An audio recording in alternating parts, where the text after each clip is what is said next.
Imam Ahmad Ibnu Athaillah menjelaskan dua sifat orang yang ma'rifat itu. Dari sekian banyak sifat-sifatnya, di sini ada dua beliau jelaskan. Salli wa sallim ya salam ala nabi khairil anam wal ali wa sahbihi. Bismillahirrahmanirrahim. Alhamdulillahilladzi qadzafa nural ma'rifati fi qulubi ahbabi fasaru 'arifina bi ma'budih. Asyhadu an la ilaha illallah wahdahu la syarika lahu fi hukmihi wa qada'ihi wa asyhadu anna sayyidana Muhammadan 'abduhu wa rasuluhu afdalu 'ibadihi. Sallallahu wa sallam ala sayyidina Muhammadin sayyidi rusulihi wa anbiya'ihi wa ala alihi wa azwajihi wa ashabihi wa junudihi wa dhurriyyatihi wa atba'ihi. Salatu wa salaman laimaini bidawami ardihi wa sama'ihi adada khalqihi wa rida nafsihi wa zinata arshihi wa midada kalimatihi. Amma ba'd. Yang kita hormati dan kita cintai para habaib dan para alim ulama, para muhibbin, hadirin hadirat rahimakumullah. Alhamdulillah, puji syukur kehadiran Allah Subhanahu wa ta'ala, yang mana pada malam ini kembali Allah Subhanahu wa ta'ala mengumpulkan kita di majelis yang penuh dengan rahmat dan berkahnya ini.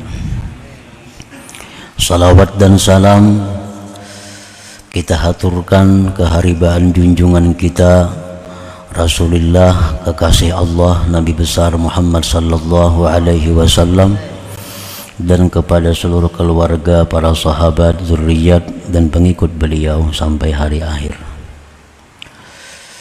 Para muhibbin rahimakumullah, orang yang ma'rifat kepada Allah itu disebut al-arif. Artinya orang yang mengenal dengan Allah. Pengertian ma'rifat itu ada terbagi dua. Satu, ada pengertian yang secara umum. Itu artinya adalah al-jazam, meyakini dengan seyakin-yakinnya. Seperti awwaluddin ma'rifatullah. Awal-awal agama itu adalah ma'rifat kepada Allah. Nah, pengertian ma'rifat kepada Allah di situ adalah meyakini seyakin-yakinnya adanya Allah Subhanahu wa ta'ala. Nah, jadi ma'rifat ini secara umum artinya adalah meyakini dengan seyakin-yakinnya keberadaan adanya Allah Subhanahu wa ta'ala. Nah, itu ma'rifat secara umum yang wajib ada pada diri setiap orang yang beriman. Adapun yang dimaksud dengan ma'rifat secara khusus itu ialah nurun yaqdhifuhullah fi qalbi abdih fadlan minhu, fabidzalika nur yushahidullah fi kulli syai'. Nah, pengertian ma'rifat secara khusus adalah ma'rifat itu cahaya yang dilontarkan Allah, cahaya itu ke dalam hati hambanya sebagai anugerah dari Allah. Maka dengan itu cahaya dia bisa menyaksikan Allah Subhanahu wa ta'ala pada tiap-tiap sesuatu. Nah, ini pengertian ma'rifat secara khusus. Cahaya yang dilontarkan Allah kepada hambanya yang dia kehendaki. Lalu si hamba tadi dengan cahaya yang ada dalam hatinya itu dia bisa musyahadah kepada Allah pada tiap-tiap sesuatu. Nah, ini yang dimaksud dengan ma'rifat secara khusus atau indah sufiyah menurut orang-orang tasawuf, itu namanya ma'rifat.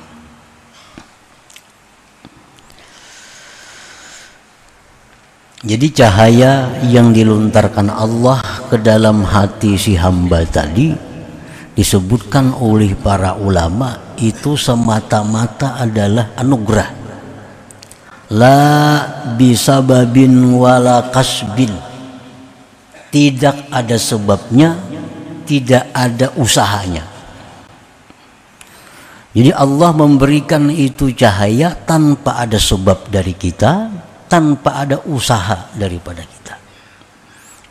Allah limparkan itu nur, itu ma'rifat tadi ke dalam hati seorang hamba tadi. Nah, cahaya yang ada dalam hati yang dilontarkan oleh Allah tadi, apabila dijaga, dipelihara dengan memperbanyak taat, menjauhi yang maksiat, memperbanyak zikir, nah maka ma'rifat ini akan berkembang dalam dirinya. Cahaya tadi akan semakin terang. Dengan zikir semakin terang, dengan zikir semakin terang. Nah, sehingga sampai pada puncaknya dia bisa musyahadah kepada Allah pada tiap-tiap sesuatu. Nah, itu pengertian ma'rifat tadi.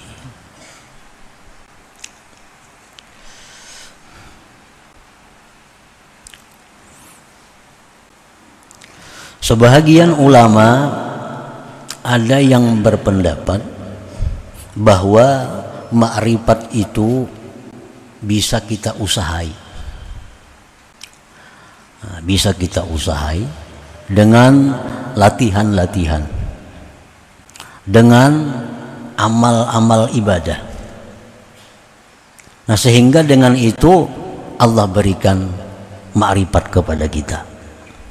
Nah, ada pendapat ulama demikian, bahwa ma'rifat kepada Allah itu bisa diusahai dengan melatih diri.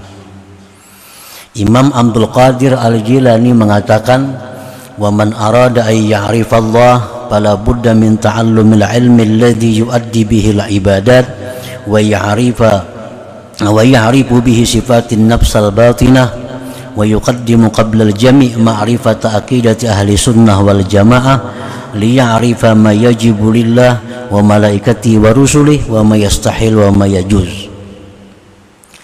Ujar Imam Abdul Qadir Al-Jilani mengatakan, barang siapa yang hendak dapat ma'rifat kepada Allah, maka dia tidak boleh tidak pertama belajar ilmu. Ilmu apa? Ilmu yang bisa dengan ilmu itu dia menunaikan ibadah dengan benar. Ilmu fikih. Dengan ilmu fikih maka dia bisa beribadah dengan benar. Karena dalam fikih diatur syarat ibadah apa, rukunnya apa, makruhnya apa, sunatnya apa. Belajari itu. Kemudian dia belajar lagi ilmu tentang hati. Apa-apa yang mesti dibersihkan dari hati, apa-apa yang mesti diperhiasi hati. Sifat ini dibuang, sifat ini diambil, sifat ini dibuang, sifat ini diambil. Dan sebelumnya itu terlebih dahulu dia mendahulukan mempelajari, meyakini tentang akidah ahlu sunnah wal jamaah. Sifat-sifat yang wajib bagi Allah, malaikat dan rasul, yang mustahil dan yang harus. Nah, mempelajari itu dan mengamalkan itu adalah satu cara untuk memancing datangnya ma'rifat kepada Allah itu. Imam Ahmad Ibnu Athaillah menjelaskan dua sifat orang yang ma'rifat itu. Dari sekian banyak sifat-sifatnya, di sini ada dua beliau jelaskan. Al-awwalu, yang pertama, dawamut tirarihi ilallahi ta'ala. Orang yang ma'rifat kepada Allah itu selalu berhajat kepada Allah.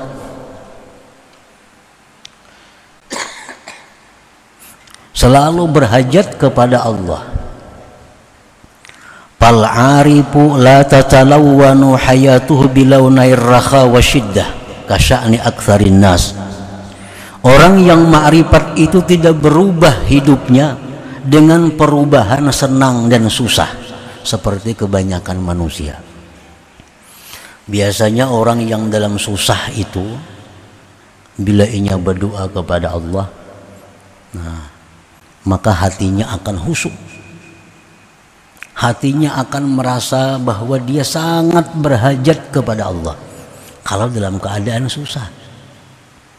Tapi kalau orang dalam keadaan senang, biasanya kalau berdoa juga kepada Allah, tapi rasa berhajatnya kepada Allah itu kurang. Nah, itu keadaan kebanyakan manusia. Kalau orang yang sudah ma'rifat itu, baik dalam keadaan susah, baik dalam keadaan senang, berhajatnya dia kepada Allah itu tetap ada, tetap sama terjaga. Contohnya, orang misal kada bisi hutang, lalu ada yang berdoa, ya Allah, lunaskanlah hutang-hutang kami. Nah, mana kada bisi hutang tuh kadang-kadang bisa kada maaminakannya. Ini kada punya hutang. Nah, hutang banyak, amin. Nah, merasap benar aminnya. Jadi ada perubahan berhajatnya dia kepada Allah oleh karena keadaan. Nah, orang yang ma'rifat itu kada berubah, baik di waktu lapang, baik di waktu susah, berhajatnya dia kepada Allah itu sama.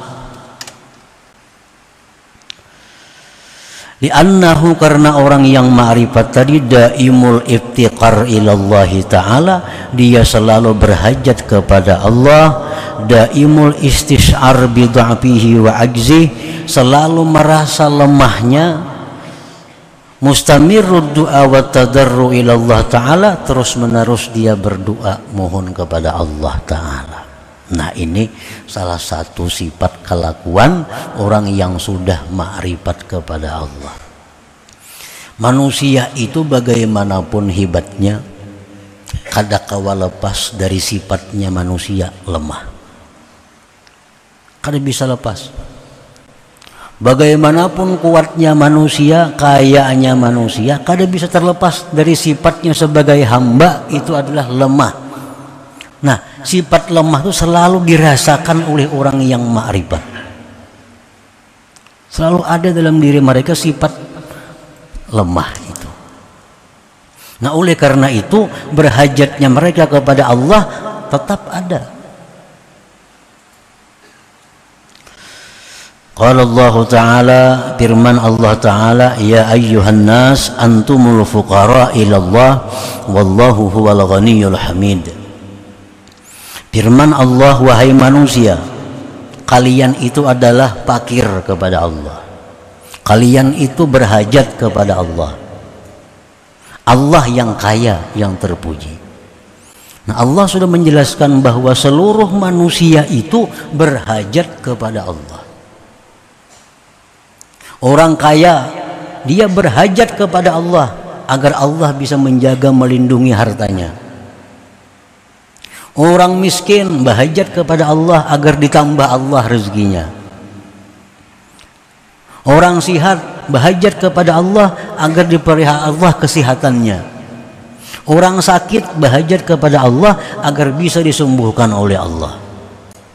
Rakyat berhajat kepada Allah agar diberi Allah pemimpin yang baik, yang sayang kepada mereka.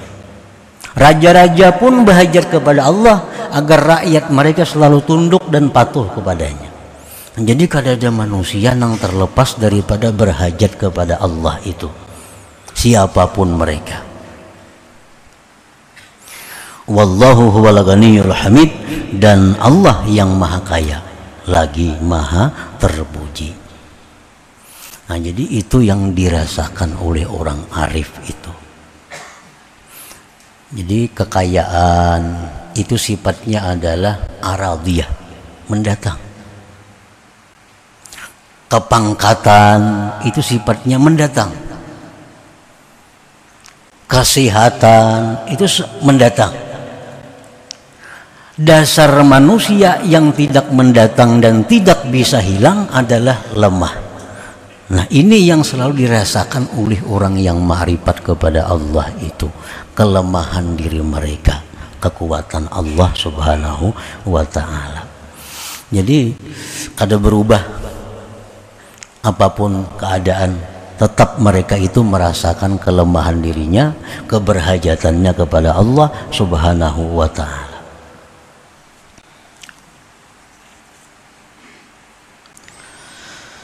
Asani yang kedua yang dijelaskan oleh Imam Ahmad Ibnu Athaillah tadi tentang orang yang sudah ma'rifat itu, adamu qararihi ma'a ghairillah ta'ala. Nah, tiada tetapnya dia beserta selain Allah ta'ala. Maksudnya fal arifu la yakunu ma'a ghairillah hajatuhu.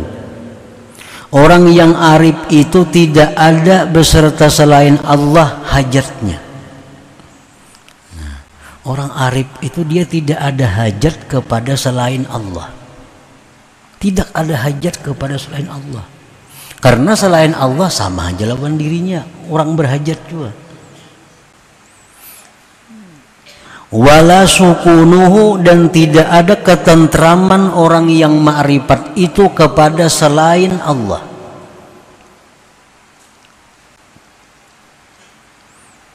Ada orang yang tentram dengan manusia lain.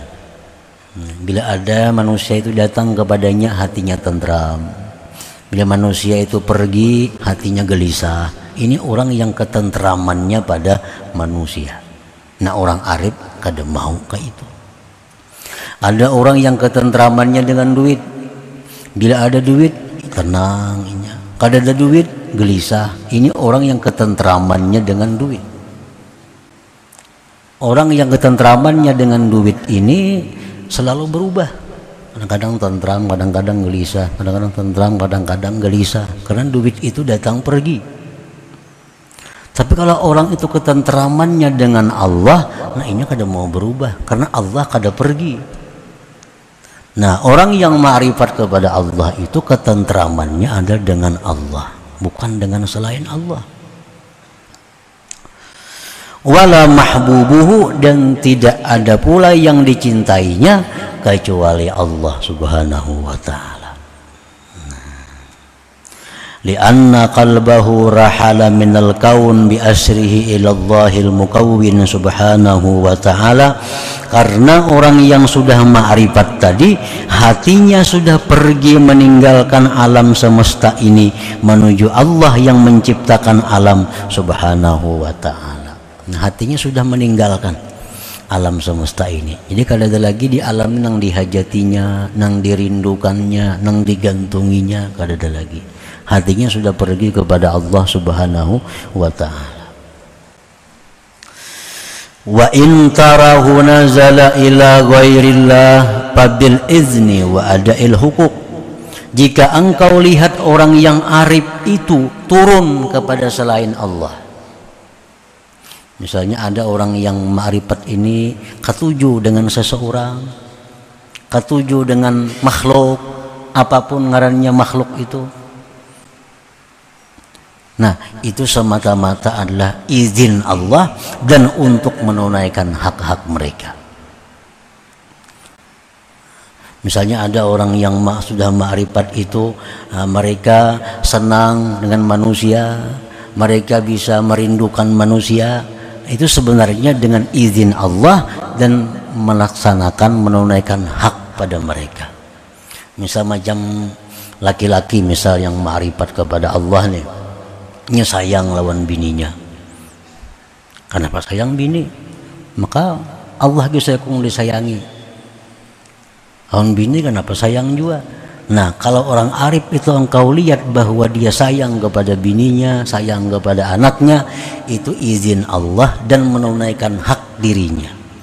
Karena hak si bini pada si laki, hak anak pada orang tua itu antara lain adalah disayang dan diperhatikan. Nah, jadi kalau ada orang yang arif itu turun kepada makhluk, itu semata-mata mereka menunaikan hak-hak mereka itu. Namun pada dasarnya mereka tetap adalah Allah Subhanahu wa ta'ala satu-satunya yang ada di dalam hati mereka. Al-arifu man in qulta lahu man ladhi turiduhu min hadhil hayat ajabaka uridu ma yuriduhullah. Maka bermula orang yang sudah ma'rifat itu adalah orang, bila engkau tanya kepadanya, apa yang kamu kehendaki daripada kehidupan ini? Maka dia menjawab, aku menghendaki sesuatu yang dikehendaki oleh Allah. Nah, orang arif tuh kalau ditakuni, kamu hidup ini hendak kayak apa? Apa hendak jadi orang sugih? Apa hendak jadi orang apa? Apa hendak jadi apa? Nah, orang arif tentu dia menjawab, aku menghendaki sesuatu yang dikehendaki oleh Allah. Jadi kadang memilih jadi orang fakir nang sabar, kadang memilih jadi pada orang kaya yang syukur, kadang memilih jadi orang pejabat nang adil, kadang memilih jadi orang apa. Tapi yang dia pilih adalah yang dikehendaki oleh Allah. Karena martabat ini banyak yang mulia. Orang fakir sabar itu hebat. Orang sugih kaya syukur itu hebat juga. Nah, si orang nang ma'rifat ini mau ditakuni, mana hakunya antara dua tuh? Hendak jadi fakir sabir kah atau gani syakir kah? Hendak jadi orang sugih nang syukur atau jadi orang fakir nang sabar? Hendak nang mana antara dua itu? Tentu jawabannya aku menghendaki yang dikehendaki Allah kepada aku. Ku kada milih. Kedua-duanya baik. Orang fakir nang sabar hebat, kaya nang syukur hebat juga. Amun nafsu hendak kaya nang syukur pang, nafsu kita nih ditakuni. Nah, orang arif kada memilih itu. Itu aku menghendaki apa yang dikehendaki oleh Allah. Allah jadikan aku orang fakir tapi sabar, ku terima. Dijadikan Allah aku ini sebagai orang kaya yang syukur, aku terima juga. Nah, wa in qulta lahu man ladhi yus'iduka minad dunya, jika engkau bertanya kepada orang arif, apa yang membahagiakan engkau dalam dunia ini? Ajabaka, dia akan menjawab engkau ridallah. Nah, yang menyenangkan aku dalam dunia ini adalah keridaan Allah. Bila Allah ridha, ya sudah, itu yang aku cari, itu yang membuat aku senang. Wa in qulta lahu man ladhi yukhifuka min hadhil kaun ajabaka suhtullah. Jika engkau bertanya kepada orang yang ma'rifat itu, apa yang membuat kamu takut dari alam semesta ini? Ia akan menjawab engkau kemurkaan Allah. Nah, paling ditakuti orang ma'rifat itu adalah kemurkaan Allah Subhanahu wa ta'ala. Wa in qulta lahu man huwa mahbubuka alladhi yamliku qalbak ajabaka mahbubi Allah wahdah subhanahu wa ta'ala. Jika engkau bertanya kepada orang arif, siapakah yang kamu cintai, yang memenuhi hatimu? Tentu dia menjawab, yang ku cintai, yang memenuhi hatiku itu adalah Allah Subhanahu wa ta'ala wahdah semata. Nah, itulah contoh daripada perilaku sifat-sifat orang yang sudah ma'rifat kepada Allah Subhanahu wa ta'ala.